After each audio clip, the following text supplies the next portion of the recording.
ஓசியா தீர்க்கதரிசி புஸ்தகம் 14ஆம் அதிகாரம் 5-6 வசனங்கள். அலங்காரம் அலங்காரத்தை போலவும் அவனுடைய வாசனை லீபனோனுடைய வாசனையை போலவும் இருக்கும். போதும். அல்லேலூயா. ஆண்டவருடைய பரிசுத்த நாமம் மகிமைப்படட்டும். ஒரு குடும்பத்தின் அலங்காரத்தை குறித்து தீர்க்கதரிசி இங்கே சொல்லுகிறதே காண முடிகிறது. குடும்பத்தின் அலங்காரம். வாசிக்கிட்ட வேத பகுதியை குறித்து அநேக வேளையிலே 1-2 தலைப்புகளை நாம் தியானித்திருக்கின்றோம். நான் இஸ்ரவேலுக்கு பனியை போல இருப்பேன், அப்படிப்பட்ட பனியின் ஆசீர்வாதங்கள் பாருங்க. இப்படி சில வசனங்களை குறித்து நம்ம வாசனை, லீபனோனுடைய வாசனையின் ஆசீர்வாதம். இன்றைக்கு நாம் சிந்திக்க போகிறது ஒலிவ் மரத்தினுடைய அலங்காரம். அதில் ஒலிவ் மரத்தை குறித்து இன்னைக்கு சிந்திக்க நேரமில்லை. அலங்காரம் என்ற தலைப்பில் சில பற்றி நாம் சிந்திக்க போகிறோம்.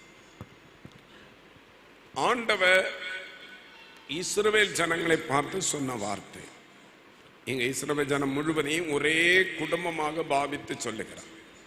ஓசியா தீர்க்க தரிசன புஸ்தகத்தை நீங்க படித்து பார்த்தா ஆரம்பம் முதல்ல நீங்கள் அதிகமாக தியானம் பண்ணும்போது ஆண்டவரை நேசித்த ஜனங்கள், ஆண்டவரை பின்பற்றின ஜனங்கள், ஆண்டவருக்கு சாட்சியாய் வாழ்ந்த ஜனங்கள், ஆண்டவரையே சார்ந்திருந்த ஜனங்கள், சில காலங்கள் அல்லது ஆண்டவர் சில நன்மைகள் கொடுத்த பிற்பாடு ஆண்டவரை விட்டு பின்வாங்க ஆரம்பித்தார். ஆண்டவரை பின்பற்ற ஜனங்கள் ஆண்டவரே நன்மைகள் அனுபவிக்க அனுபவிக்க ஆண்டவரை மறக்க ஆரம்பித்தார். ஆண்டவரை விட்டு பின்மாற ஆரம்பித்தார். ஏதோ இஸ்ரவேல் என்கிற ஒரு பெயரை மட்டும் வைத்துவிட்டு விக்கிரகங்களை ஆராதிக்க ஆரம்பித்தார்கள். அதே போல உலகத்தின் ஜனங்கள் போகிற போக்கிலே வாழ ஆரம்பித்தார்கள். பேரு யூதன், இஸ்ரவேலன், ஆண்டவருடைய பிள்ளை, ஆனால் வாழ்க்கை முழுவதும் உலகத்தை போல அந்த நன்மைகளை மறந்து மறுபடியும் என்ன செய்யறாங்க? உலகத்துக்கு நேராக போகிற வாழ்க்கை. அன்பான தேவனுடைய பிள்ளைகளை, தேவன் ஒவ்வொரு தீர்க்கதரிசிகளை கொண்டு வந்து எச்சரித்தார். நீங்கள் இப்படி போவீர்கள் என்றால் ரொம்ப பிரச்சனை வரும், நான் உங்களை மறந்து விடுவேன் என்று எச்சரித்த போதும் அந்த எச்சரிப்பின் சத்தத்துக்கு கீழ்ப்படியாமல் இருக்கிற காலத்தில் தான் ஓசியா என்ற தீர்க்கதரிசி ஆண்டவர் எழுப்பினார். கிமு 781 வருஷம் முதல் 711 ஆண்டு வரை, 781 முதல் 711 ஆண்டு வரையிலும் ஆண்டவருடைய வார்த்தை இஸ்ரவேல் ஜனங்களுக்கு இந்த ஓசியா எடுத்துரைத்தார்.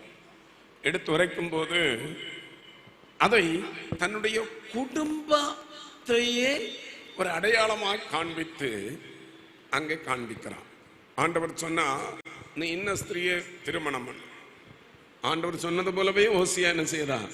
ஒரு ஸ்திரியை திருமணம் பண்ணினான். அது அன்றைக்கு உள்ள யூதர்கள் யாரும் விரும்பாத அளவு ஒரு சோரம் போன ஒரு ஸ்திரீயை, ஒரு விபச்சாரம் செய்து கொண்டிருந்த ஒரு ஸ்திரீயை ஓசியாவிடத்தில் திருமணம் பண்ண சொல்லி ஜனங்களிடத்தில் சொல்லுகிறான். நீங்களும் இது போலதான் இருந்தீங்க, நீங்கள் என்னை விட்டு விலகி போய் விக்கிரக ஆராதனை செய்ததுனால நீங்க விபச்சாரக்காரராக மாறினீங்க.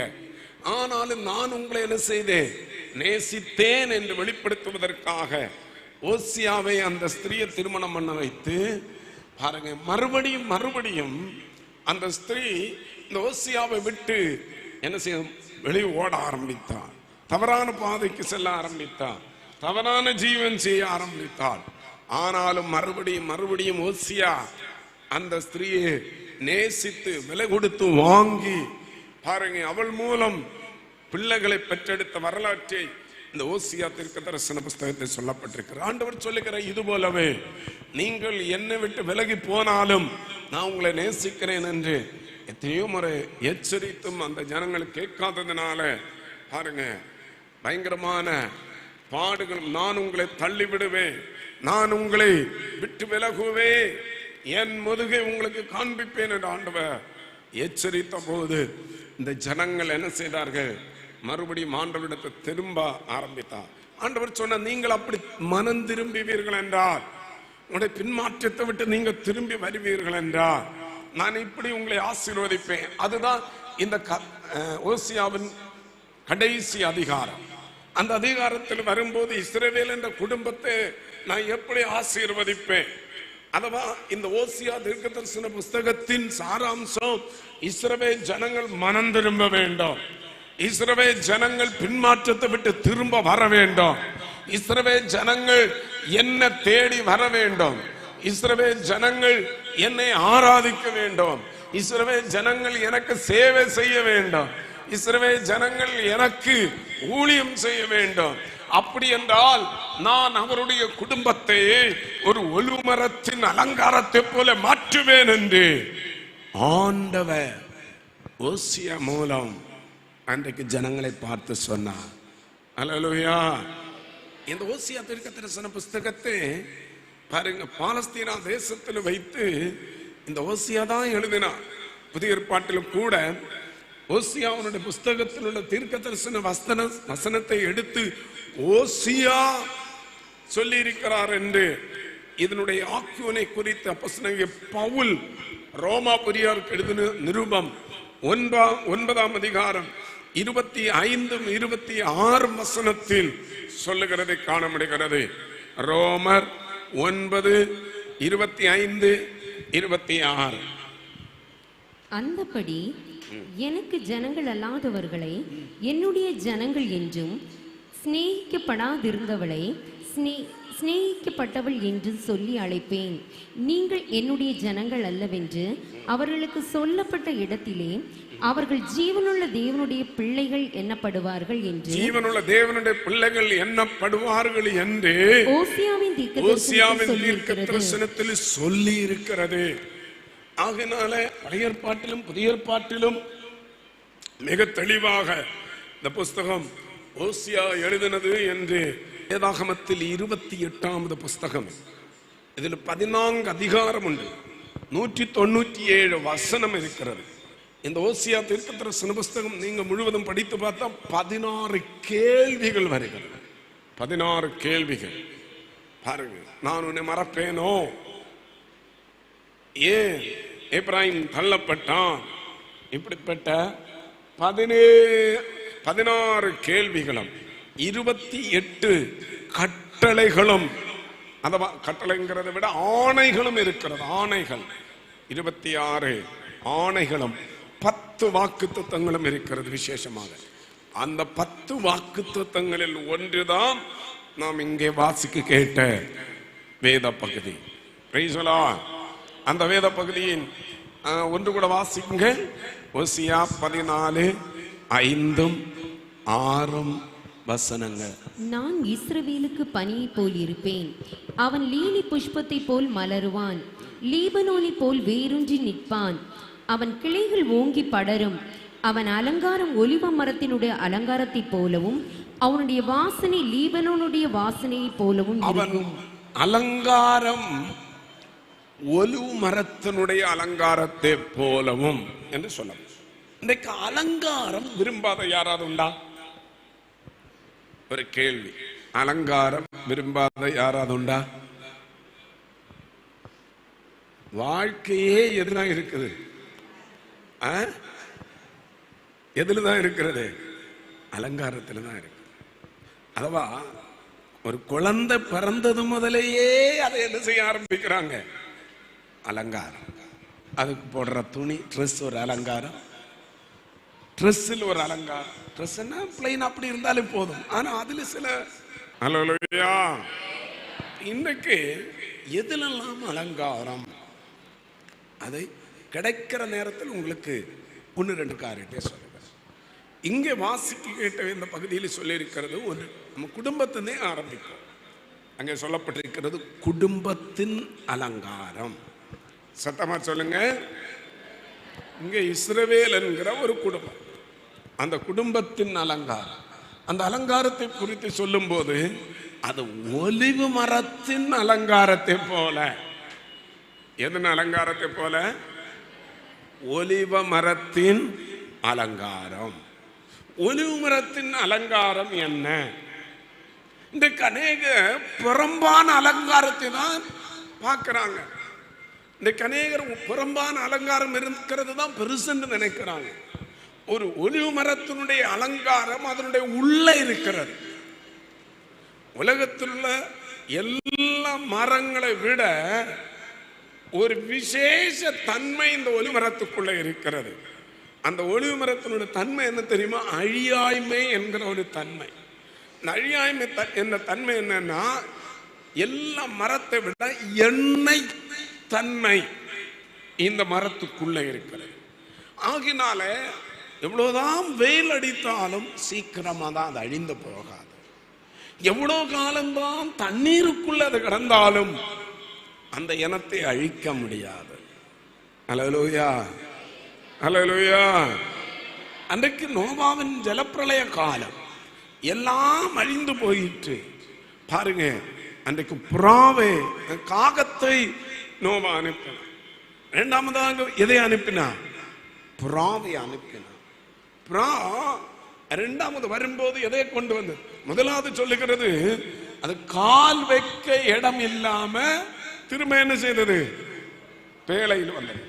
அடுத்த முறை விடும்போது அது சாயங்காலத்தில் வரும்போது என்ன கொண்டு வந்ததான்? ஒலிவு மரத்தினுடைய இலையே கொண்டு வந்தது. இவ்வளவு பெரிய ஜலப்பிரளயத்திலும் எல்லா மரங்களும் அழிந்து போன போதும், அழுகி போன போதும் அழியாதபடி நிற்கக்கூடிய ஒரு தன்மை ஒலிவு மரத்துக்குள்ள இருந்தது. இந்த பகல் வேளையில் பரிசுத்த ஆவியானவர் வசனத்து மூலம் நம்மோடு சொல்லுகிறார்.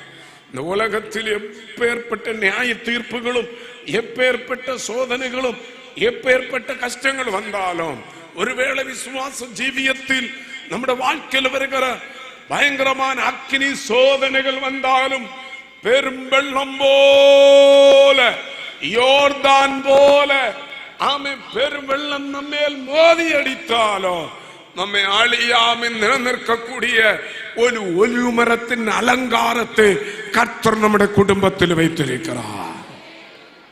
பிரைஸ் தி லார்ட், அல்லேலூயா.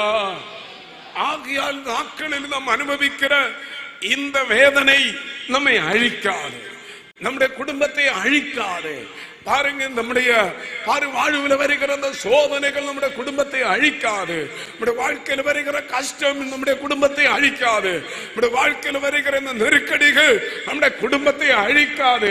ஒருவேளை யோர்தான் போல சோதனைகள் எழும்பி வந்தாலும் அது ஒன்று நம்மை சேதப்படுத்தாது. ஏனென்று நம்முடைய குடும்பத்தை கர்த்தர் ஒலிவு மரத்தின் அலங்காரமாக வைத்திருக்கிறார். என்னவென்றால், இந்த ஒலிவு மரத்துக்குள்ள ஆண்டவர் ஒரு விசேஷ எண்ணெய் தன்மை வைத்திருக்கிறார். அந்த எண்ணெய் தன்மை, நமக்குள்ள இருக்கிற எண்ணெய் தன்மை என்ன தெரியுமா? அதுதான் அபிஷேகம். அபிஷேகம் யாரிடத்தில் இருக்கிறதோ பெரும் வெள்ளம் அதை சேதப்படுத்த முடியாது. அபிஷேகம் யாருடைய தலையில் இருக்கிறதோ, வனாந்திரமோ வெயிலோ மழையோ அவர்களை சேதப்படுத்த முடியாது. யாக்கோபு தன்னந்தன்மையாக பத்தாமராமுக்கு கடந்து செல்லும் போது ஒரு வனாந்தரமான இடத்தில் வரும்போது அவன் தனித்து விடப்பட்டவனாக, இரவுக்குள்ள மாட்டினவனாக, அவன் பக்கத்தில் இருந்த கல்லை எடுத்து தலையுணைத்து படுத்தான். நமக்கு தெரியும், அங்க தேவனுடைய சத்தம் கேட்கப்பட்டது, தேவனுடைய தரிசனம் கிடைத்தது. காலையில் எழும்பி அவன் தலையணையாக வைத்த அந்த கல்லை எடுத்து ஒரு தூணாக எடுத்து நாட்டி தன் கையில் இருந்த எண்ணெயை அந்த கல்லுக்கு வார்த்தார். அல்லேலூயா. எண்ணெய் வார்க்கிறது ஒரு அபிஷேகம். இப்போது கல்லுக்கர் அபிஷேகம் கிடைத்தது. ஒன்று தெரியுமா? 22 24 ஆண்டுகளுக்கு பிற்பாடு அந்த இடத்தை விட்டு இன்னொரு நாடு, இன்றைக்கு இருக்கிற சிரியா தேசம், சிரியா தேசத்தில் 22 24 வருஷம் அங்கே வாழ்ந்த பிற்பாடு யாக்கோபு திரும்பி வந்தான். திரும்பி வரும்போது தன் இதுவரையிலும் 24 ஆண்டுகளுக்காக யாக்கோபு அங்க வந்து பார்க்கல, யாரும் அந்த கல்லை வந்து கவனிக்கல. ஆனாலும் ஒன்று தெரியுமா? 20 ஆண்டுகள் கடந்த பிற்பாடும் அந்த கல்லை யாரும் சேதப்படுத்தல. யாருக்கும் அந்த கல்லை பிடிங்க தைரியம் இல்லை. யாருக்கும் அந்த கல்லை பிடிங்க அப்புறப்படுத்துவதற்கு தைரியம் இல்லை. யாருக்கும் அந்த கல்லை சேதப்படுத்துவதற்கு தைரியம் இல்லை. பாருங்க, ஏன் தெரியுமா? இந்த கல்லின் மேல் ஒரு எண்ணெய் அபிஷேகம் இருந்தது. என்ன கேட்டுக்கொண்டிருக்கிற அருமையான தேவனுடைய பிள்ளையே, உன் குடும்பத்துக்குள்ள எண்ணெய் அபிஷேகம் இருக்குமானா இந்த உலகத்துள்ள எந்த விதமான மந்திரவாதமோ பில்லி சூனியமோ எரிச்சலோ பொறாமையோ பொல்லாத ஆவிகளோ உன்னை சேதப்படுத்த முடியாது. வாழ்க்கையில் சோதனைகள் வரலாம், வேதனைகள் வரலாம், நெருக்கங்கள் வரலாம். ஒலிவ மரத்தின் அலங்காரம் நம்முடைய குடும்பத்துக்குள்ள இருக்க வேண்டாம். அதுதான் அபிஷேகம். குடும்பத்துக்குள்ள எப்பொழுதும் அபிஷேகம் இருக்கணும். அல்லேலூயா, அல்லேலூயா. எல்லாரும் கரம் உயர்த்த சொல்லுங்க, அபிஷேகம். ஆண்டவரே, என் குடும்பத்தில் அபிஷேகத்தை தாரும். என் குடும்பத்தில் எப்பொழுதும் அபிஷேகம் இருக்கணும். ஒலிமரத்தின் அலங்காரம் என் குடும்பத்துக்குள்ள இருக்க வேண்டும். ஒலிமரத்தை குறித்து சொன்னா இப்படி சொல்லிட்டே போகலாம். 128ஆம் சங்கீதம் அதுதானே சொல்லுகிறது. கர்த்தருக்கு பயந்து அவர் வழிகள் நடக்கிற மனுஷன் எவனோ அவன் பாக்கியவான். உன் கைகளின் பிரயாசத்தை நீ சாப்பிடுவாய், உனக்கு பாக்கியமும் நன்மையும் உண்டாயிருக்கும். உன் மனைவி உன் வீட்டோரங்களில் கனிதரும் திராட்சை கொடியை போல் இருப்பாள். உன் பிள்ளைகள் உன் பந்தியை சுற்றிலும் ஒலிவ மர கன்றுகளை போல் இருப்பார்கள். அங்க பாருங்க, ஒலிவ மரத்தின் ஆசீர்வாதம் பாருங்க, தலைமுறையின் ஆசீர்வாதம். அதுக்கு காரணம் அந்த ஒலிமரத்தின் அலங்காரம் என்ன தெரியுமா? கர்த்தருக்கு பயப்படுகிற பயம். கர்த்தருக்கு பயப்படுகிற பயம். அபிஷேகம் இருக்கணும். நம்முடைய குடும்பத்தில் அபிஷேகம் இருக்கணும். வேற எதுவும் இருக்கக்கூடாது. ஆமே, கர்த்தருடைய அபிஷேகம் இருந்தா எதுவும் நம்மை சேதப்படுத்தாது.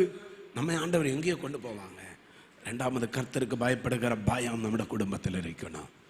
ஆமே, குடும்ப தலைவருக்கு இருக்கணும், குடும்ப தலைவிக்கும் இருக்கணும். அப்பதான் நீ கனி தரும் எப்படி இருப்பாய்? திராட்சை கொடிய போல இருப்பாய். கசப்பு கனி தருகிற திராட்சை கொடியா இருக்க கூடாது. நற்குலை திராட்சை செடியா இருக்கணும். சொல்லுங்க, எந்த திராட்சை செடி? நற்குல திராட்சை. கனி கொடுத்து கொண்டே இருக்கணும். ஒரு புருஷன் வீட்டில் கர்த்தருக்கு பயந்து கொண்டே இருக்கணும். கர்த்தருக்கு பயப்படுறவன் தீமையை விட்டு விலகுவான். அவன் உத்தமம் உண்மையுமாய் வாழுவான். எல்லா இடத்திலும் உண்மையாய் இருப்பான். உண்மையுள்ள மனுஷன் தான் பரிபூர்ண ஆசீர்வாதத்தை என்ன செய்வான்? பெறுவான். அப்ப உண்மை இல்லாத மனுஷன் பரிபூர்ண ஆசீர்வாதத்தை பெற முடியாது. வாழ்வில் உண்மை வேணும். பாருங்க, ஒரு புருஷனுக்கு உண்மை வேணும், ஒரு ஸ்திரீக்கு உண்மை வேணும். அல்லேலூயா. நல்ல கனி கொடுக்கணும் குடும்பத்தில். நீதிமொழிகள் கடைசி அதிகாரத்தை சொல்லி இருக்கிற கனிகள் வாழ்க்கையில் எழும்பணும். அப்பதான் நீ ஒரு ஒலிவ மரத்தின் அலங்காரமா இருக்க முடியும். குடும்பத்தை பார்த்தாலே ஒரு அலங்காரமான வீடா இருக்கு, குடும்பமா இருக்கணும். நம்ம வீட்டுல நிறைய பேர் இன்னைக்கு என்ன செய்யறாங்க பாருங்க, வீட்டை அலங்காரம் பண்ணினா வீடு செம்மையா இருக்கும். வீடு வாஸ்துபடி கட்டினா எல்லாம் பாருங்க, வாஸ்துபடி கட்டின வீடுகள் எல்லாம் இன்னைக்கு இடித்து மறுபடியும் கட்டிட்டு இருக்கிறாங்க. புரியுதுமா? ஒரு காலத்துல வாஸ்துபடி கட்டுற வீடெல்லாம் இன்னைக்கு என்ன செய்யறாங்க? இடித்து கட்டுறாங்க. ரொம்ப கவனமா இருக்கணும். நீங்க எத்தனை வாசல்களை எங்க மாற்றி வைத்தாலும் ஜீவனுள்ள அதிபதியாக நானே வாசல் என்று சொல்லுகிற இயேசு வீட்டில் இல்லை என்றால் நீ எத்தனை வாசல் பிடிங்க மாற்றினாலும் பிரயோஜனமே இல்லை, பிரயோஜனமே இல்லை. அல்லேலூயா. அவன் வீட்டுல கர்த்தர் தான் வாசலா இருக்கணும். அவன் வீட்டுல கர்த்தர் தான் அலங்காரமா இருக்கணும். Price the Lord. கர்த்தருக்கு பயப்படுற பயம்தான் அவன் வீட்டுக்கு அலங்காரமா இருக்கணும். Price the Lord. கர்த்தருக்கு பயப்படுகிற மனுஷன் இவ்விதமா என்ன செய்வான்? ஆசீர்வதிக்கப்பட்டிருப்பான். அல்லேலூயா. ஒரு புத்தி உள்ள ஸ்திரீ தன் வீட்டை என்ன செய்யறாளாம்? கட்டுகிற. புத்தி இல்லாத ஸ்திரீயோ தன் கையினால என்ன செய்கிறான்? இடித்து போடுகிறான். நீ குடும்பத்தை கட்டுகிற ஒரு புத்தியுள்ள ஸ்திரியா, அதுதான் அலங்காரம். வீட்டுக்கு எவ்வளவு சம்பாதிக்கிறாங்க அதெல்லாம் முக்கியம் ஒன்றும் கிடையாது. நீ வீட்டை கட்டுகிற, இருக்கிற கிடைக்கிற வருமானத்தை வச்சு வீட்டை கட்டுறாளா, அதுதான் புத்தியுள்ள ஸ்திரீ. Praise the lord. ஹல்லேலூயா. நல்ல புரிந்து கொள்ள, இருக்கிற வருமானத்தை வைத்து தன் குடும்பத்தை நடத்துகிற ஒரு ஸ்திரீ தான் புத்தியுள்ள ஸ்திரீ. அது நீங்க நல்லா புரிந்து கொள்ள வேண்டும். Price the Lord. அதில் ரொம்ப கவனமா இருக்கணும். பாருங்க, சொற்ப வருமானமா அதற்கு ஏற்றபடி வாழ்க்கை நடத்தும். ஆண்டவர் அதிகமாக தரும்போது அதுக்கேற்றபடி. ஆனாலும் மிஞ்சி போகக்கூடாது எந்த காரியத்தை. புத்தி இல்லாதவன், ஞானம் இல்லாதவன் எறும்புரணத்தில் போய் என்ன செய்யணும்? புத்தியை கற்றுக்கொள்ளணும். நாளைக்காக 5 பைசா ஏதாவது ஒரு சின்ன காரியத்தையாவது சேர்த்து வைக்கணும். அதுதான் புத்தியுள்ள ஸ்திரீ. நீதிமொழிகள் 31 அதிகாரம் கடைசி அதிகாரம் நீங்க வீட்டில் போய் படிச்சு பாருங்க. ஸ்திரீகள் பாருங்க, ஒரு ஏழையான வீட்டா இருந்தா கூட பாருங்க, அந்த வீட்டில் மழையோ குளிரோ வந்தா பயப்பட மாட்டாங்களா? அந்த ஸ்திரீயே சொந்த கையினாலே எது நெய்யுமா பாருங்க, ட்ரெஸ்ஸுகளை, துணிகளை, அதெல்லாம் புதப்பு, அந்த பெட்ஷீட்டை நெய்து குளிரே குறித்தே பயப்பட மாட்டாங்களா? புத்தியுள்ள ஸ்திரீ செய்கிற வேலைகளை 31 அதிகாரம் வீட்டில் போய் படித்து பாருங்க. Praise the lord. ஹல்லேலூயா. குடும்பத்தில் அலங்காரம், அது ஒன்னு அபிஷேகம், இன்னொன்னு கர்த்தருக்கு பயப்படுற பயம். 3 புத்தியுள்ள ஸ்திரீ. இவ்வளவு ஒரு குடும்பத்துக்குள்ள இருந்தா அந்த வீடு அலங்காரமா இருக்கும். கர்த்தருக்கு பயப்படுற பயம் இல்லை, புத்தியுள்ள ஸ்திரீயும் இல்லை, பாருங்க ஞானமும் இல்லைன்னா அந்த வீடு அலங்காரமா இருக்காது. அது எப்படி இருக்கும்?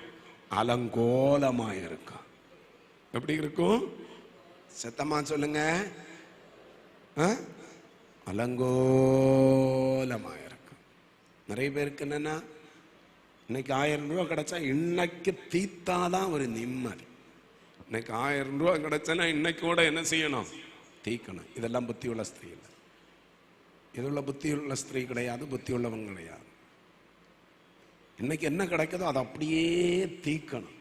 எங்கேயாவது உடனே அவங்களுக்கு ஏதாவது ஒரு வேலை வரும், இல்லைன்னா ஏதாவது ஒரு காரியம் வரும், அதை அன்னைக்கு அடிச்சு தீர்த்து அப்படி. Price the Lord. அது அலங்கோலமான வாழ்க்கை. அதே போலதான் ஆவிக்குற வாழ்க்கையில ஏதோ ஒரு எழுப்புதல் வர அன்னைக்கு ஒரே எழுப்புதல், அடுத்து ஒன்னும் இல்லை. அதுவும் அலங்காரமான கிறிஸ்துவ வாழ்க்கை இல்லை. என்னைக்கு சமநிலை பிரமாணம் பாருங்க, சமநிலையில் போகணும். ஒரு ஈக்குவல், அப்படியே ஒரு பாருங்க பேலன்ஸ்ல போயிட்டே இருக்கணும். மிஞ்சின நீதிமான போகக்கூடாது, மிஞ்சின பரிசுத்தமானாய் போகக்கூடாது. ஒரு எழுப்புதல் வந்தோடனே மிஞ்சின பரிசுத்தம் பாருங்க, அதுக்கப்புறமா அப்படி பாதாளத்தில் போய் விழுவது, இதெல்லாம் தேவன் வெறுக்கிறார் பாருங்க. ஆகினாலே ஆனதினமும் கர்த்தரிடத்தை கேளுங்கள், கர்த்தர் நம்மை நடக்க வேண்டிய வழியை காண்பிப்பா. நம்முடைய குடும்பத்தை கர்த்தர் அலங்காரமான குடும்பமாக வைப்பா. எத்தனை விரும்புறீங்க என் குடும்பம் தேசத்தில் அலங்காரமான குடும்பமா இருக்கணும், என் பிள்ளைகள் அலங்காரமான பிள்ளைகளா இருக்கணும், என் குடும்பம் ஒரு அலங்காரமான குடும்பமா இருக்கணும். அல்லேலூயா. திருப்பாதம் நம் வந்து கிருபை நிறை இயேசுவே, தமதன்பை கண்டடைந்தே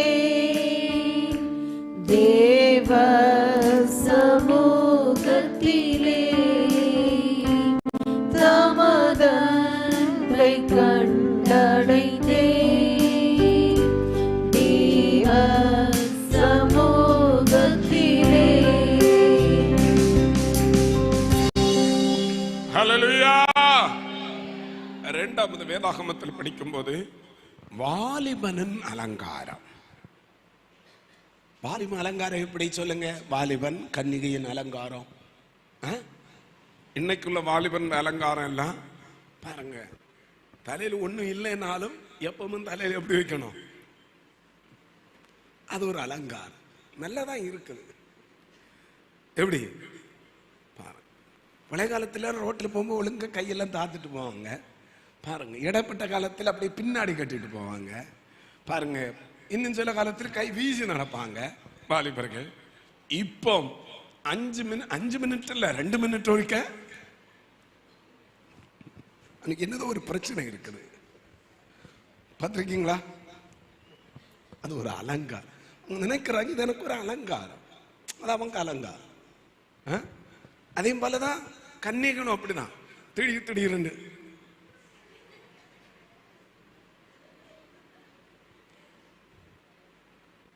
அது ஒரு அலங்காரம் அவங்களுக்கு. இப்படி வாலிபர்கள் தங்களை அலங்காரப்படுத்திக் கொள்வதற்கு என்னென்னமோ செய்கிறாங்க. வேதம் என்ன சொல்லுகிறது? வாலிபனின் அலங்காரம் என்ன? யாரு சொல்லுவீங்க? வாலிபனின் அலங்காரம். நீங்கள் நீதிமொழிகள் 20ஆம் அதிகாரம் 29வது வசனம் வாசிங்க. வாலிபரின் அலங்காரம். நல்ல கவனிங்க வாலிபர்களே, கன்னிகைகளே, 2 பேருக்கும் சேர்த்துதான். வாலிபன் அலங்காரம் அவர்கள் பராக்கிரமம். அவர்கள் பராக்கிரமம். முதிர் வயதானவர்களின் மகிமை அவர்கள் நரை. அப்போ நிறைய முடியெல்லாம் ரொம்ப நரைச்சிருக்குன்னா அவங்களுக்கு என்ன கூடுது? சொல்லவே மாட்டீங்க. மகிமை கூடுது. ஆனா அது நிறைய விருப்பமே இல்லை, ரொம்ப சங்கடப்படுறாங்க. என் தலைமுடியெல்லாம் என்ன செய்யுது? ஆனா ஒண்ணு, வாலிபத்தில் நிறைக்க கூடாது. எப்ப நினைக்கணும்? முதிர் வயதாகும் போது நிறைக்கிறது. அது அவங்களுக்கு அவங்களுக்கு எப்படி மகிமை. வாலிபரின் அலங்காரம் என்கிறது அவனுடைய பராக்கிரமம். அதனாலதான் 2 வீலர் ஓட்ட வேண்டிய வாலிபர்கள் 1 வீலர்லயும் ஓட்டுவாங்க. பார்த்திருக்கீங்களா? 3 2 வீலர்னு போவோம். 3 பார்த்தா அது எத்தனை வீலா மாறும்? 1 வீலா மாறும். கொஞ்ச நேரம் கழிச்சு பார்த்தா 2 வீலர் ஆரம்பிச்சு 1 வீலில் வந்து 4 வீலர் அப்படியே கிடக்கும். பார்த்திருக்கீங்களா? அதுதான் உலகத்திலுள்ள பராக்கிரமம் எல்லாம். அதுதான் கண்ணம். வாலிபர்களுக்கு தங்கள் பராக்கிரமத்தை என்ன செய்யணும்? வெளிப்படுத்தணும். ஏதாவது 2 குட்டிகள் போனா போதும், நேர போற பைக்கு ஒரு எஸ் ஒரு எல்லு அப்படி வெட்டி பின்னாடி போறவனுடைய இருதயம் எல்லாம். அங்கெல்லாம் சில வேளையில வண்டி ஓட்டிட்டு போகும், வெட்டு கடைசியில் கிளாஸ் வழி பார்த்தா அங்க 2 பிள்ளைகளை நடந்து போயிட்டே இருக்கும். ஓஹோ, இதுக்கா அவன் பராக்கிரமத்தை காட்டுறான். இந்த மிருகங்கள் உண்டு, பறவைகள் உண்டு. இந்த ஆண் மிருகம் என்ன செய்யும்னா பாருங்க, பெண் மிருகத்தை பார்த்தோன்னே தன் பராக்கிரமத்தை என்ன செய்வாங்க? காட்டும். பார்த்திருக்கீங்களா? பாருங்க, ஒரு பெண் மிருகத்தை தன்வசப்படுத்துவதற்காக எத்தனை ஆண் மிருகம் ஒண்ணுக்கு ஒண்ணு என்ன செய்வாங்க? பராக்கிரமத்தை காட்டி சண்டை போட்டு ஜெயிக்கும். அப்ப இப்ப மனுஷனும் அப்படியே வந்துட்டு அவன் அந்த மிருகம் ஒண்ணுக்கு ஒண்ணு சண்டை போட்டு கொம்பை உடைக்குது. இவன் பராக்கிரமத்தை காட்டி காட்டி கையும் காலை என்ன செய்யறான்? உடைச்சனா. அப்படிப்பட்ட நிலைமை ஆயிட்டு. ஆனா வேதம் சொல்லுகிற பராக்கிரமம் என்ன? உன்னுடைய பராக்கிரமனை 2 வீலர்ல காட்டக்கூடாது. உன் பராக்கிரமத்தை நீ உன்னுடைய உலக பிரகாரமான சாமர்த்தியத்தில் காட்டக்கூடாது. வேதம் சொல்லுகிற பராக்கிரமம் என்ன தெரியுமா? எதை விட்டு விலகி ஓட வேண்டுமோ அந்த இடத்தை விட்டு விலகி ஓடி உன் பராக்கிரமத்தை காட்டணும். அதுதான் வாலிபன் பராக்கிரமம். சொல்லுங்க, எதை விட்டு விலக வேண்டுமோ அந்த இடத்தை விட்டு விலகி ஓடி நீ என்ன செய்? பராக்கிரமத்தை காட்டு. விட்டு விலக வேண்டிய இடத்தில் இருந்து விழுந்து கிடக்காதே, அதுல நீ சாய்ந்து போகாதே. எத்தனையோ பக்தர்கள் அப்படி வெற்று விலகி இருக்கிறாங்க. ஒரு யோசேப்பை குறித்து நீங்கள் படிக்கும் போது ஆதியாகமம் 39ஆம் அதிகாரம் அதனுடைய 7வது வசனத்தில் இவ்வாறு சொல்லுகிறது. 39:7 பாருங்க. யோசேப்பு சொல்லுகிறது, சில நாள் சென்ற பின் அவனுடைய எஜமானின் மனைவி யோசேப்பின் மேல் என்ன செய்தாராம்? கண் போட்டாளாம். அதனுடைய 8வது வசனம் 9வது வசனத்தின் ஒவ்வொரு பகுதி வாசிக்கும் போது அங்க சொல்லி இருக்கிறது. 8வது வசனம் என்ன சொல்லுகிறது பாருங்க. 8வது வசனம், அவனோ தன் எஜமானுடைய மனைவியின் சொல்லுக்கு இணங்காமல், பாருங்க, அவனோ தன் எஜமானுடைய மனைவியின் சொல்லுக்கு இணங்காமல் அவளை நோக்கி, இதோ வீட்டிலே என்னிடத்தில் இருக்கிறவைகள் யாதொன்றை குறித்தும் என் ஆண்டவன் விசாரியாமல் தமக்குண்டான எல்லாவற்றையும் என் கையில் என்ன செய்தான்? ஒப்பித்திருக்கிறார். 9வது வசனம், இந்த வீட்டிலே என்னிலும் பெரியவன் இல்லை, நீ அவருடைய மனைவியா இருக்கிறபடியால் உன்னை தவிர வேறொன்றையும் அவர் எனக்கு விலக்கி வைக்கவில்லை.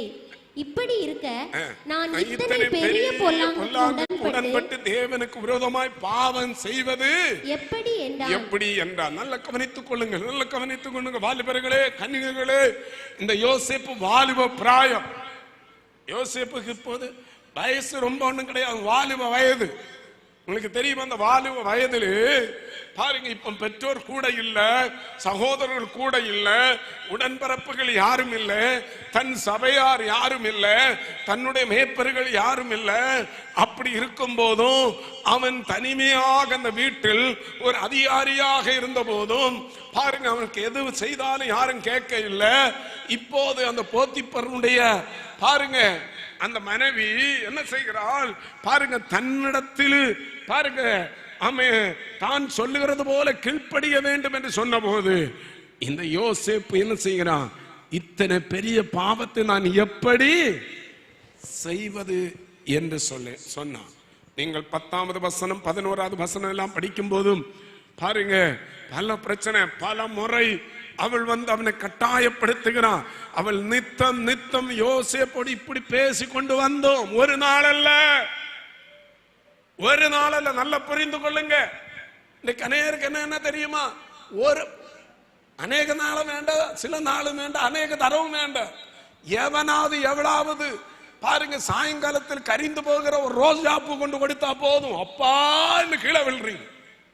இந்த யோசேப்புக்கு பாருங்க இவ்வளவு பாருங்க நித்தமும் தான் தவறு செய்யக்கூடிய வாய்ப்பு வந்த போதும் அவன் சம்மதிக்கவே இல்லை. அந்த 11வது வசனத்தின் கடைசி பகுதி சொல்லுகிறது. 11வது வசனத்தில் பாருங்க, எவ்வளவு பிரச்சனை வந்த போதும் அவன் சம்மதிக்கவே இல்லை. பாருங்க, அதனுடைய 12வது வசனம் படியுங்கள். அப்பொழுது அவள் அவனுடைய வஸ்திரத்தை பற்றி பிடித்து, பாருங்க அங்க சொல்லப்பட்டிருக்கிறது கடைசி வசனம், அவனோ தன் வஸ்திரத்தை அவள் கையிலே விட்டு என்ன செய்தாளாம்? வெளியே ஓடி போனான். கரம் உயர்த்தி ஒரு அல்லேலூயா சொல்லுவோமா? வாலிபன் அலங்காரம். நீ எதை விட வேண்டுமோ, நீ எதை விட்டு விலகணுமோ அதை விட்டு நீ விலகி ஓடி உன் விசுவாச பராக்கிரமத்தை வெளிப்படுத்து. அதுதான் உன் அலங்காரம். அப்படி விலகி ஓடின யோசேப்பின் குடும்பத்தை கர்த்தர் கைவிட்டாரா?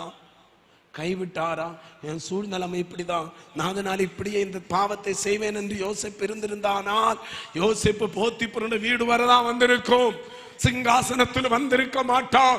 அவனுடைய குடும்பம் வந்திருக்காது, அவனுக்கு ஒரு நல்ல குடும்பம் வந்திருக்காது, எப்ராயிம் மனாசேகள் வந்திருக்காது, இஸ்ரவேல் கோத்திரத்தில் ஒரு மேன்மையான ஸ்தானம் வந்திருக்காது, 1000 ஆண்டு ஆட்சியில் 2 பங்கு யோசேப்புக்கு வந்திருக்காது.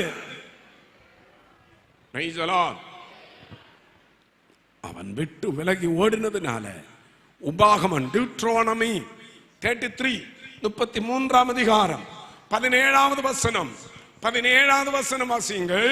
17 12 19.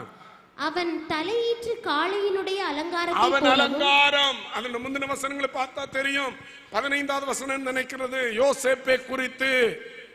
அதுக்கு முந்தி 13 யோசேப்பை குறித்து கர்த்தரால் அவனுடைய தேசம் ஆசீர்வதிக்கப்படுவதாக. அது வானத்தின் செல்வத்தினாலும் பனியினாலும் ஆழத்திலுள்ள நீரூற்றுகளினாலும் சூரியன் பக்குவப்படுத்தும் அருமையான கனிகளினாலும் சந்திரன் பக்குவப்படுத்தும் அருமையான. நீங்க பிற்பாடுள்ள வசனத்தை வீட்டுல போய் படித்து பாருங்க. அதனுடைய 17வது வசனம், அவன் அலங்காரம், அவன் தலையீற்றுகளுடைய அலங்காரத்தை போல. கரங்களை உயர்த்தி கரங்களை தட்டி எல்லாரும் கொஞ்ச நேரம் கர்த்தரை ஸ்தோத்திரிப்போமா.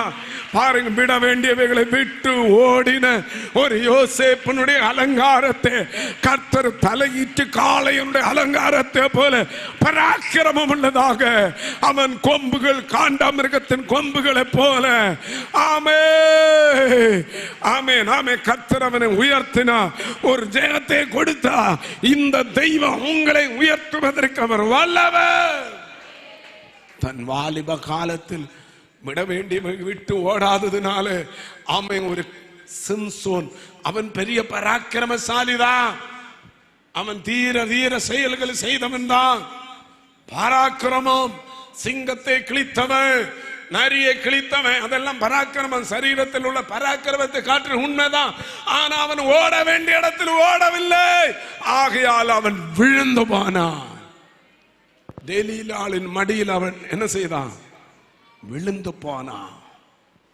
எப்பொழுதும் ஒரு எச்சரிக்கையா இருக்கட்டும். அல்லேலூயா.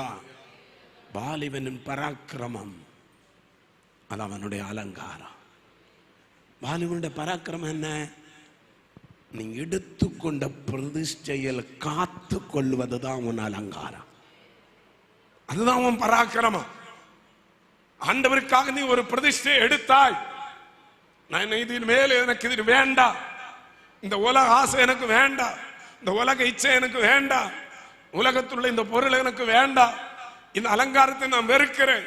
நீ வெறுத்த பிற்பாடு நீ மறுபடியும் பாருங்க, உலகத்தானுடைய கூட படிக்கிறவர்கள், உன் ஃப்ரெண்ட்ஸ், உன் கூட வேலை பார்க்கிறவங்களுடைய பாருங்க வாழ்க்கையில் வருகிற அந்த என்ன சொல்லுகிறது தூண்டுதல் பார்த்த உடனே உனக்கு அது மறுபடியும் எடுக்கலாம் என்ற ஆசை வருகிறதா? நீ பராக்கிரமசாலி அல்ல, அது உனக்கு அலங்காரம் அல்ல. நீ வெறுத்ததாக இருக்க வேண்டாம். நீ எடுத்துக்கொண்ட பிரதிஷ்டையில் ஸ்ட்ராங்கா இருக்க வேண்டாம். அதற்கு உதாரணம் ஒரு தானியேல், சாத்ராக், மேசாக், அபேத்நகோம் போன்றவர்கள். தானியேல் 1ஆம் அதிகாரத்தில் 3வது வசனம் படித்து பாருங்கள். தானியேல் 1ஆம் அதிகாரம் 3. அப்பொழுது இஸ்ரவேல் புத்திரருக்குள்ளே ராஜ குலத்தார்களிலும் துறை மக்களிலும் யாதொரு மாசும் இல்லாதவர்களும் அழகானவர்களும் சகல ஞானத்திலும் தேறினவர்களும். இந்த சாத்ராக், மேசாக், அபேத்நகோ, தானியேல் இப்படிப்பட்டவர்கள் எல்லாரும் ஏதோ ஒரு குடிசை வீட்டில் வாழ்ந்தவர் இல்ல, ஏழை அல்ல. அவர்கள் யாரு? இஸ்ரவேல் புத்திரருக்குள்ள ராஜ குலத்தார்கள், துறை மக்களிலும் யாதொரு மாசும் இல்லாதவங்க, நல்ல அழகானவங்க. எப்படிப்பட்டவங்க? அழகானவங்க. எனக்கு கொஞ்சம் அழகு இருந்தா போதும், பிடிச்சு கட்ட 10 பேர் வேணும். கொஞ்சம் அழகு இருந்தா போதும். அழகு இருந்தா நினைக்கிறது என்ன மாதிரி அழகுள்ளவங்க யாரும் உலகத்திலே இல்லை. சில அழகிகளும் அப்படிதான் பாருங்க. கால் கீழே இருக்க. யாக்கோபுக்கு ஒரு மக இருந்தார், அவ கொஞ்சம் அழகி. அவக்கு வீட்டில் அடங்கி இருக்க மனம் இல்லை. கடைசியிலே அவட பேரே எங்க வர இல்லை, அந்த கோத்திர லிஸ்டுகள் ஒன்றும் வர இல்லை. அவட பேர் என்னது? டயானா. இன்னைக்கு அநேகரோட நினைப்பு டயானா ராணி என்னாக்கு நினைப்பு. யாரெல்லாம் தீனாளாக பாருங்க வலம் வந்தாலும் ஒருத்தருக்கும் வாழ்க்குமே சரியில்லை.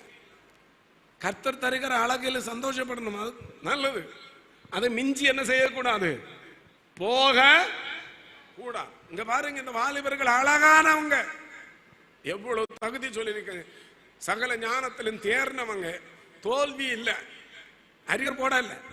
இன்றைக்கு பாருங்க 26 அரியர், ஆனா வெளியே காட்ட மாட்டாங்க. 26 அரியர் பாருங்க. ஆனா பெரிய ஆளுன்னு காட்டிட்டே இருப்பாங்க. ஆனா இவங்க அரியரே போடல. எல்லாம் எப்படி தேர்னவங்க, பாஸ் பண்ணினவங்க. பாருங்க, கல்வியில் நிபுணர். நிபுணர் என்ன யாரு? பிஹெச்டி வாங்கினவங்க, பிஹெச்டி வாங்கினவங்க. இங்க கொஞ்சம் ஏதோ ஒரு 50 பேர் இருக்கிற ஸ்கூல்ல ஒரு கிளாஸ் ஃபர்ஸ்ட் கிடைச்சா போதும், அப்படி கொக்கு மாதிரி நடக்கும். பிறகு அப்படி கொக்கு நீளமா நடக்கும், பார்த்துருக்கீங்களா? அதோட முடிஞ்சு 10th கொக்கு, 12th வரும்போது ஆமை. 10th எப்படி இருக்கும்? எப்படி நடக்கும்? കാരണം 10th கொஞ்சம் கிடைச்சிட்டு இப்போ அந்த பெருமை. കാരണം 10th கொஞ்சம் கிடைச்ச உடனே பாவம் முடியாவிட்டாலும் பெற்றோர்கள் எதையாவது ஒன்று வாங்கி கொடுப்பாங்க. பாருங்க, ஒன்றும் இல்லைன்னா ஒரு லேப்டாப்பா, இல்லைன்னா ஒரு மொபைல், அதோட முடிஞ்சு. அப்படியே ஒரு கொக்கா இருந்தவங்க இப்ப எதா மாறுது? ஆமையா மாறுது. ஆனா இவங்க அப்படி இல்லை, அவங்க பிஹெச்டி நிபுணர். பாருங்க, அந்த அளவு போயிட்டாங்க. ராஜாவின் அரண்மனையில சேவிக்க எப்படிப்பட்டவங்க? திறமை, சோம்பேறிகள் ஒண்ணும் இல்ல, நல்ல திறமையானவங்க. அப்படிப்பட்டவங்க ஒரு தீர்மானம் எடுக்கிறாங்க. என்ன தீர்மானம் தெரியுமா? அவர்களே ராஜா தன் அரண்மனையில் கொண்டு வந்து சொல்றாங்க, ஒரு அதிகாரியை நியமித்து இவர்களுக்கு ராஜ போஜனம் கொடுக்கணும். இவர்களுக்கு என்ன கொடுக்கணும்? சத்தமா சொல்லுங்க, என்ன கொடுக்கணும்? ராஜ போஜனம். அது நல்லது தானே.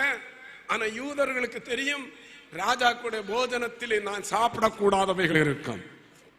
ராஜாவுடைய போஜனத்தில் என்ன எல்லாம் இருக்கும் தெரியுமா? ஒன்று, பாபிலோன் ராஜாக்களுடைய போஜனத்தில் முதலாவது விக்கிரகங்களுக்கு அர்ப்பிக்கப்பட்டது இருக்கு. விக்கிரகங்களுக்கு படைக்கப்பட்டது. ஒரு தேவ பிள்ளைக்கு தெரியணும், விக்கிரகங்களுக்கு படைக்கப்பட்டது சாப்பிடக்கூடாது. 2, ஆமே, யூதர்களுக்கு தெரியும், ஒரு பாபிலோன் ராஜாவுடைய மேஜையில் ரத்தத்தோடு இருக்கு, ரத்தம் படைக்கப்பட்டிருக்கு. ஒரு தேவ பிள்ளை ரத்தம் புசிக்க கூடாது, அது புரிந்திருக்கணும். 3வது, பாருங்க, ஒரு ராஜாவுடைய மேஜையில் மது வகைகள் இருக்கும், போதை வஸ்துக்கள் இருக்கும்.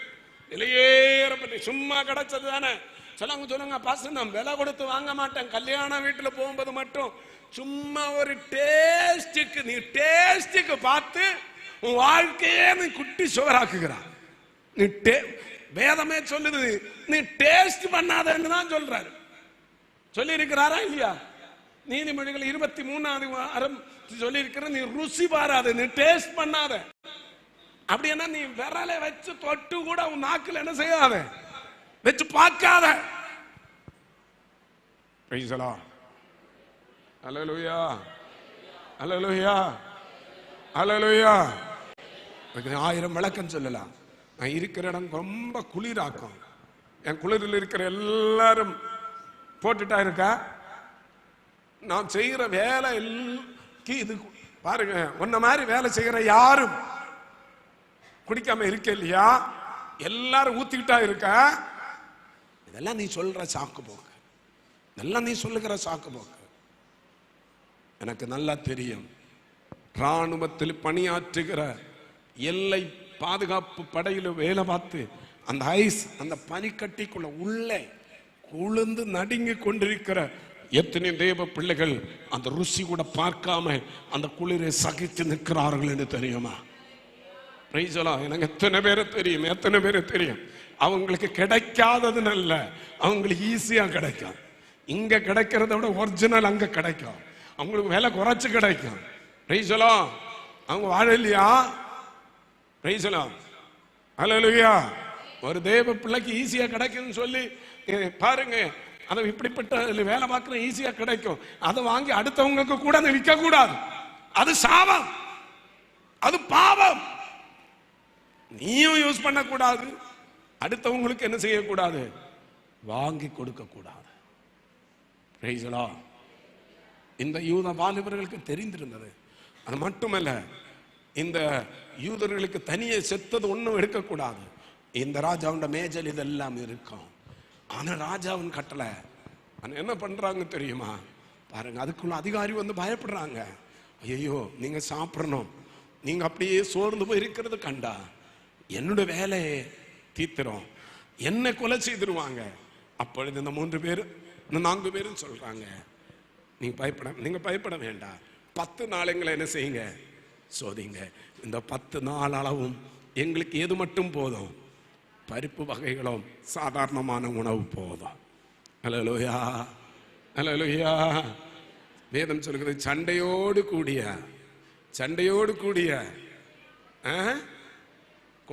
கொழுமையான பதார்த்தங்களை விட அமெரிக்கையோடு கூட எது கொஞ்சம் துணிக்கலாம். நம்ம மொழியில் சொன்னா வெறும் கஞ்சியா இருந்தாலே போதும். அதுக்கு இதுவும் சம்மதம். அல்லேலூயா. இந்த 3 பேரும் என்ன செய்தாங்க? இங்க 1 அதிகாரம் 3வது வசனம், 4வது வசனம், 8வது வசனம், இதிலெல்லாம் படித்து பார்த்தா நீங்கள் இங்க காண முடியும். பாருங்க, 5வது வசனத்திலே ராஜா கட்டளையிடுறாங்க, அவங்களை எல்லாரும் கொண்டு வாங்க. பாருங்க எப்படி நல்லா கொளுத்து இருக்கிறாங்களான்னு. அங்க அடுத்த வசனம் என்ன சொல்லுது? 8வது வசனத்தில் படிங்க. ராஜாவின் போஜனத்தினாலும் அவர் பானம் பண்ணும் திராட்சரசத்தினாலும் தன்னை தீட்டுப்படுத்தல் ஆகாதென்று தன் இருதயத்தில் தீர்மானம் பண்ணிக்கொண்டு தன்னை தீட்டுப்படுத்தாதபடி பிரதானிகளின் தலைவனிடத்தில் வேண்டிக் கொண்டான். 12-13 10 நாள் வரைக்கும் உமது அடியாரை சோதித்து பாரும். எங்களுக்கு புசிக்க பருப்பு முதலான மரக்கறிகளையும் குடிக்க தண்ணீரையும் கொடுத்து எங்கள் முகங்களையும் ராஜ போஜனத்தில் புசிக்கிற வாலிபருடைய முகங்களையும் உறுதியா இருக்கிறாங்க. அப்படி 10 நாள் சோதித்தாங்க. ராஜ சமூகத்தில் கொண்டு வந்தார்கள். கொண்டு வந்த போது நடந்தது என்ன? நல்ல கொழுத்த சாப்பாடு சாப்பிட்டவர்களை விட பிரதிஷ்டை உள்ளவர்கள் செழித்திருந்தார்கள். என்னை கேட்டுக்கொண்டிருக்கிற அன்பு தேவ பிள்ளையே, யாரெல்லாம் தியாகத்தோடு பிரதிஷ்டை வாழ்க்கை வாழ்கிறார்களோ, அர்ப்பணிப்போடு வாழ்கிறார்களோ, அவர்கள் செழித்திருப்பார்கள். வாலிபன் அலங்காரம் எடுத்துக்கொண்ட பிரதிஷ்டையில் உறுதியாய் நிற்பது. வாலிபனின் அலங்காரம் என்ன? ஆராதனையில் காட்ட வேண்டும். கர்த்தரை ஆராதிக்கிற இடத்தில் தன் பராக்கிரமத்தை காட்ட வேண்டும். அன்றைக்கு தானியேலுக்கு விரோதமாக ஆராதனையில் பிரச்சனை வந்தது. கர்த்தரை ஆராதிக்க கூடாது, ஆனா தானியேல் ஆராதித்தார். அல்லேலூயா. சாத்ராக் மேஷாக் அபேத்நேகோவுக்கு ஆராதனையில் சோதனை வந்தது. இந்த விக்கிரகத்தை ஆராதிக்கணும், இந்த பொற்சிலை ஆராதிக்கணும், ஜீவனுள்ள தெய்வத்தை ஆராதிக்க கூடாது என்று தாங்கள் தீர்மானித்தார்கள்.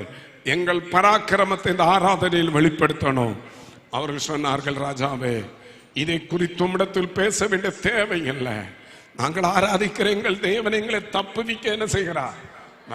அவர் ஒரு வேளையா எங்களை விடியாம போனாலும் நீ நிறுத்தின இந்த பொற்சிலை என்ன செய்ய மாட்டேன், வணங்க மாட்டேன். தைரியம் நின்றாங்க. வாலிபர்களே, இங்க என்ன பணம் போட்டு விளையாட்டா? இங்க கவனிங்க, இங்க கவனிங்க, இங்க கவனிங்க. Very good. பாருங்க பராக்கிரமம். உங்க பராக்கிரமத்தை எந்த இடத்திலும் கர்த்தரை ஆராதிக்கிறதில் வெளிப்படுத்த வேண்டாம்.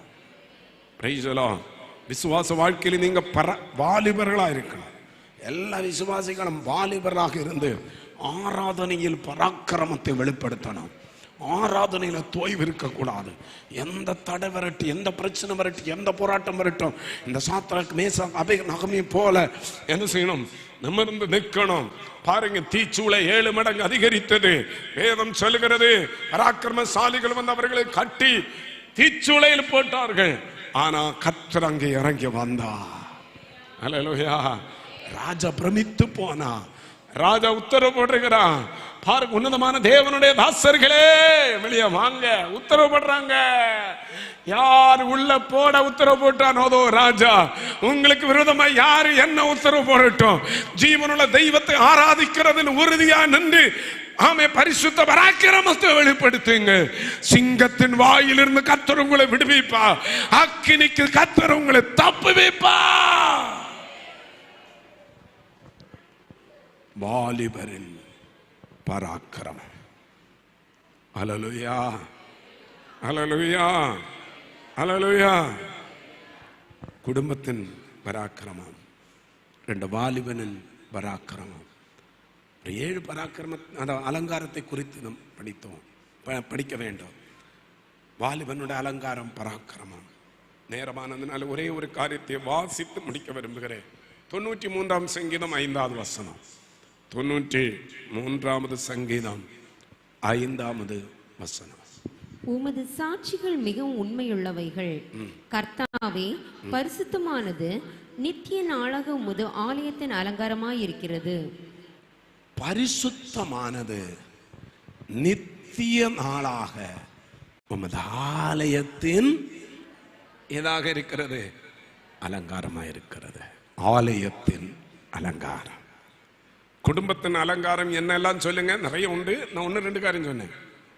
எல்லாரும் சொல்லுங்க. கர்த்தருக்கு பயப்படுற பயம், அடுத்து புத்தியுள்ள ஸ்திரீ, கர்த்தருடைய அபிஷேகம், வாலிபன் அலங்காரம், பராக்கிரமம். அது எதில் காண்பிக்கணும்? முதலாவது எதில் காட்டணும்? பிரதிஷ்டையில் காட்டணும்.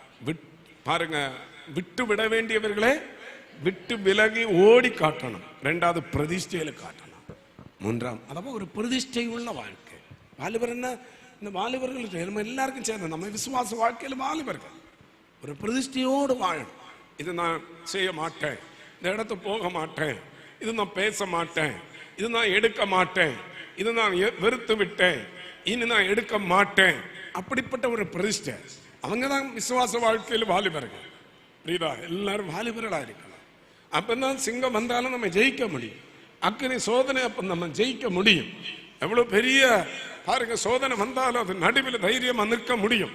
அவங்களை ஆராதிக்கிற எங்கள் தேவன் எங்களை என்ன செய்வார்? தவிப்பார். அதோடு கூட ஆலயத்தின் அலங்காரம்.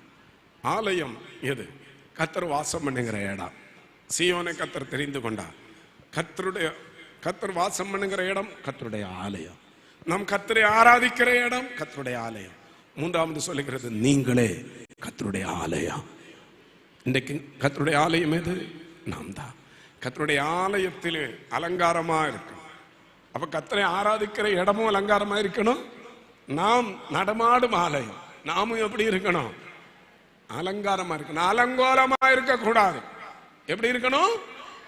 அலங்காரமா இருக்கணும். கர்த்தரை ஆராதிக்கிற இடம், கர்த்தரை வாசம் பண்ணுகிற இடம் அலங்காரமா இருக்கணும். ஆலயத்தின் அலங்காரம் என்ன பாருங்க. கர்த்தருடைய ஆலயத்தின் அலங்காரம் பிரகாரம் பரிசுத்த ஸ்தலம், மகா பரிசுத்த ஸ்தலம். கர்த்தருடைய ஆலயத்தின் அலங்காரம் என்ன? பலிபீடம், வெண்கல தொட்டி, பாருங்க சமூகத்தப்ப மேஜ, கிருபாசனம், குத்துவிளக்கு, இதெல்லாம் கர்த்தருடைய ஆலயத்தின் பாருங்க அலங்காரம். கர்த்தருடைய ஆலயத்தின் அலங்காரம் என்ன? தொங்கு வேலைகள், சித்திர வேலைகள், இதெல்லாம் ஒவ்வொரு அர்த்தங்களை காண்பிக்கிறது. கர்த்தருடைய ஊழியம் செய்கிற ஆரோனுடைய அலங்காரம் பாருங்க. ஆரோனு வஸ்திரம், ஆசாரிய வஸ்திரம் அவனுக்கு அலங்காரம். இதே போல இன்றைக்கு நம்முடைய வாழ்க்கையில பாருங்க, ஆலயத்தின் பனிமுட்டுகள் பரிசுத்தமா இருந்தது போலவே அது அலங்காரம். அங்க பரிசுத்தமா இருக்கிறது அலங்காரம். நம்முடைய வாழ்விலும் பனிமுட்டுகள் பரிசுத்தமா இருக்கணும். கர்த்தருடைய ஆலயத்துள்ள ஆராதனை பரிசுத்தமா இருக்கணும். கர்த்தருடைய ஆலயத்துள்ள பலிகள் பரிசுத்தமா இருக்கணும்.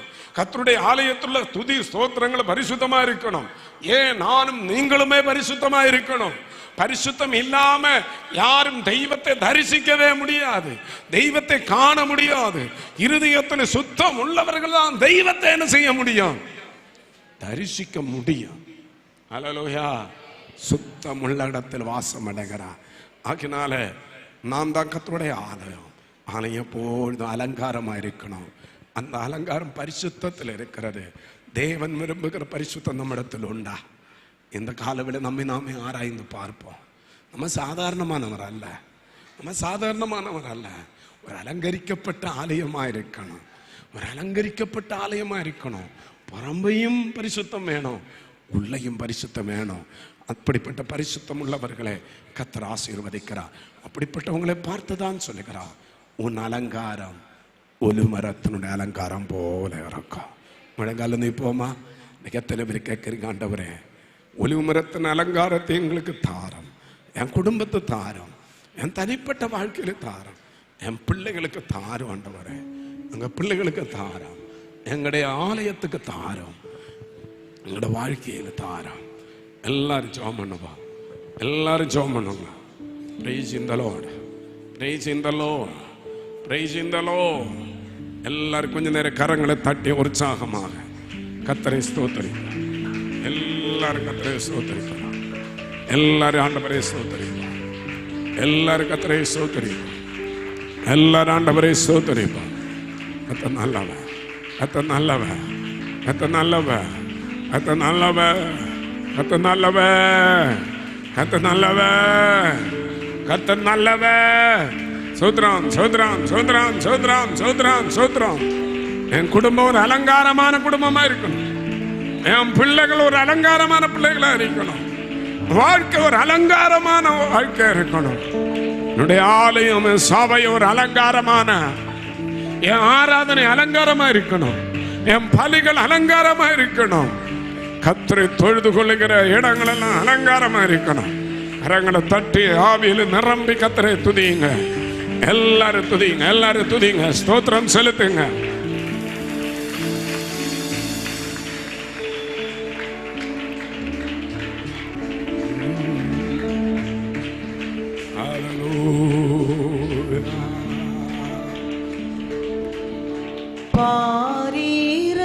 பாரீரருணோதயம் போல் உதித்து வரும் இவர் யாரோ? பாரீரருணோதயம் போல் உதித்து வரும் இவர் யாரோ? முகம் சூரியன் போல் சத்தம் பெருவெள்ள வீரச்சல் போல. கரங்களை தட்டி உற்சாகமா சூரியன் போல் பிரகாசம். சத்தம் பெருவெள்ள வீரச்சல் போல. இயேசுவே ஆத்மநேசரே சாரோனி ரோஜாவும் நீலி புஷ்பமுமா. 10,000ங்களில் சிறந்தோர். 10,000ங்களில் சிறந்தோர். காட்டு மரங்களுக்கு எல்லாரும் சொல்லுவோம். மரங்களை தட்டி காட்டு மரங்களில் எந்த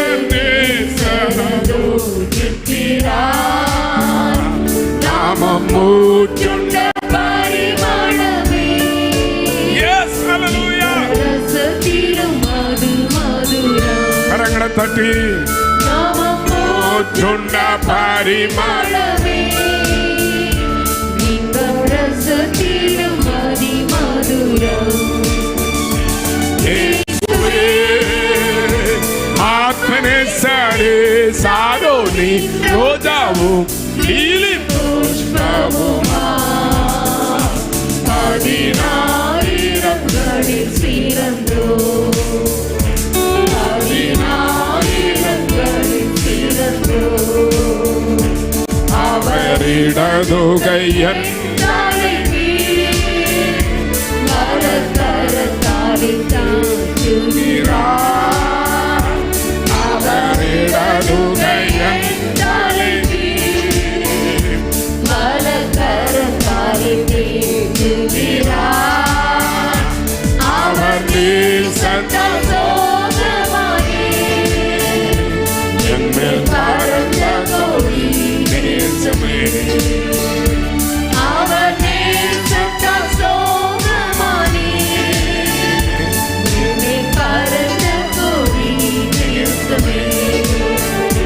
இயேசுவே ஆத்மநேசரே சாரோனி ரோஜாவும் நீலி புஷ்பமுமா.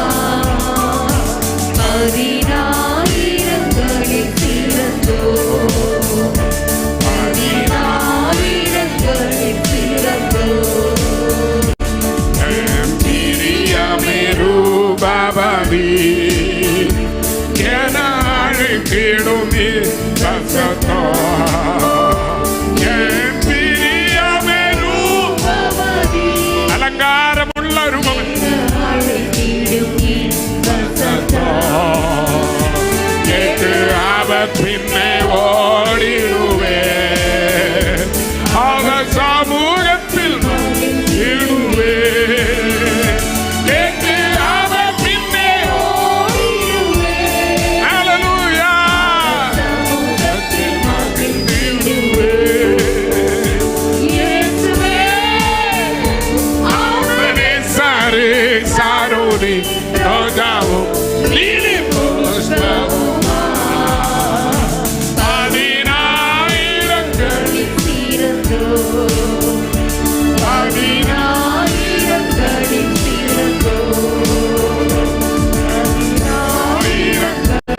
கரங்களை தட்டி உற்சாகமாக நம்முடைய நேசர் 10,000 பேரில் சிறந்தவன் அவரே.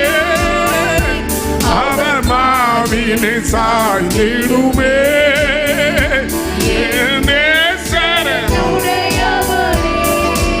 அலங்காரமான ஒரு மனவாட்டி, அழகான மனவாட்டியாக நாம் மாறுவதற்காக நம்மை ஒப்பு கொடுப்போம். கர்த்தருடைய சபை அலங்கரிக்கப்பட்ட ஒரு சபை, கர்த்தருடைய சபை, கர்த்தருடைய ஆலயம் ஒரு அலங்கரிக்கப்பட்ட மனவாட்டி.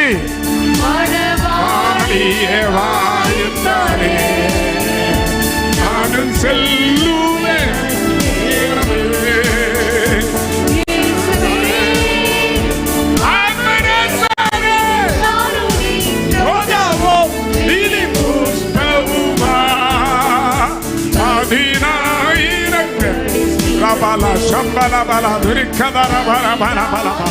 சோத்ரான் சோத்ரான் சோத்ரான் சோத்ரான் சோத்ரான் சோத்ரான் சோத்ரான் சோத்ரான் சோத்ரான்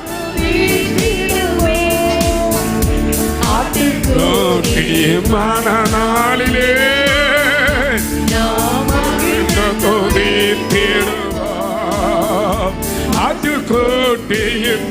பிள்ளைகள் எல்லாம் கை தட்டுங்க, எல்லாரும் கை தட்டு உற்சாகமாக. நம்முடைய ஆராதனை அலங்காரமா இருக்கணும். கர்த்தருக்கு செலுத்துகிற ஆராதனை அது அலங்காரமா இருக்கணும். ஆமென் ஆமென் ஆமென் ஆமென் ஆமென் ஆமென் ஆமென் ஆமென். இயேசுவே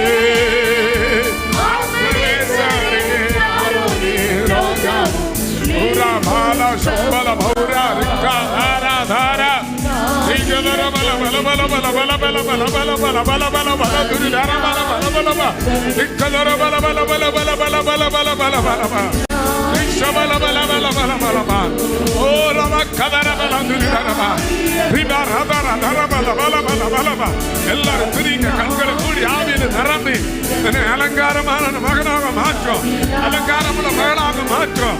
என் குடும்பம் அலங்காரமான குடும்பம், என் குடும்பம் ஒரு அலங்காரமான குடும்பம்.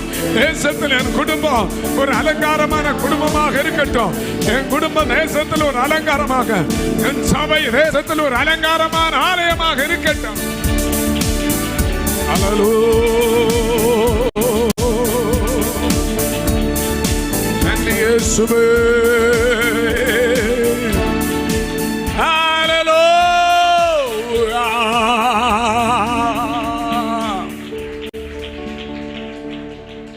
தகப்பனே, இந்த ராத்திரி இந்த கால வேளைக்காக ஸ்தோத்திரிக்கிறோம். ஆராதனையின் துவக்கம் முதல் முடிவு வரையிலும் கரம் கூட இருந்ததுக்காக ஸ்தோத்திரம். நாங்கள் இன்னும் எந்தெந்த இடங்களை விட்டு விலகணுமோ, எந்தெந்த காரியங்களை பிரதிஷ்டையை நாங்கள் காத்துக்கொள்ளணுமோ, ஆண்டவரே எந்தெந்த இடங்களில் நாங்கள் ஞானமாய் நிர்வகிக்கணுமோ அந்த இடங்களெல்லாம் நாங்கள் ஞானமாய் இருக்க கர்த்தர் கிருபை தாரும். ஆண்டவரே எல்லா குடும்பங்களும் ஒரு அலங்காரமான குடும்பமாக மாற்றும். எங்கள் சபையில் உள்ள அத்தனை வாலிபர்களும் அலங்காரமான வாலிபர்களாக கன்னிகளாக இருக்கட்டும். எங்களுடைய ஊழியம், எங்களுடைய சபை, எங்களுடைய ஆலயம் நாங்களே அலங்காரமான சபையாக காணப்பட கர்த்தர் கிருபை தாரும். சத்துரு வெட்கப்பட்டு போவானாக. ஒரு யோசேப்பினுடைய அலங்காரத்தை உயர்த்தின தெய்வம் எங்களை உயர்த்தி அருளாப்பா. எங்களை அர்ப்பணிக்கிறோம். இயேசுவின் நாமத்தை ஜெபிக்கிறோம் நல்ல பிதாவே. ஆமென்.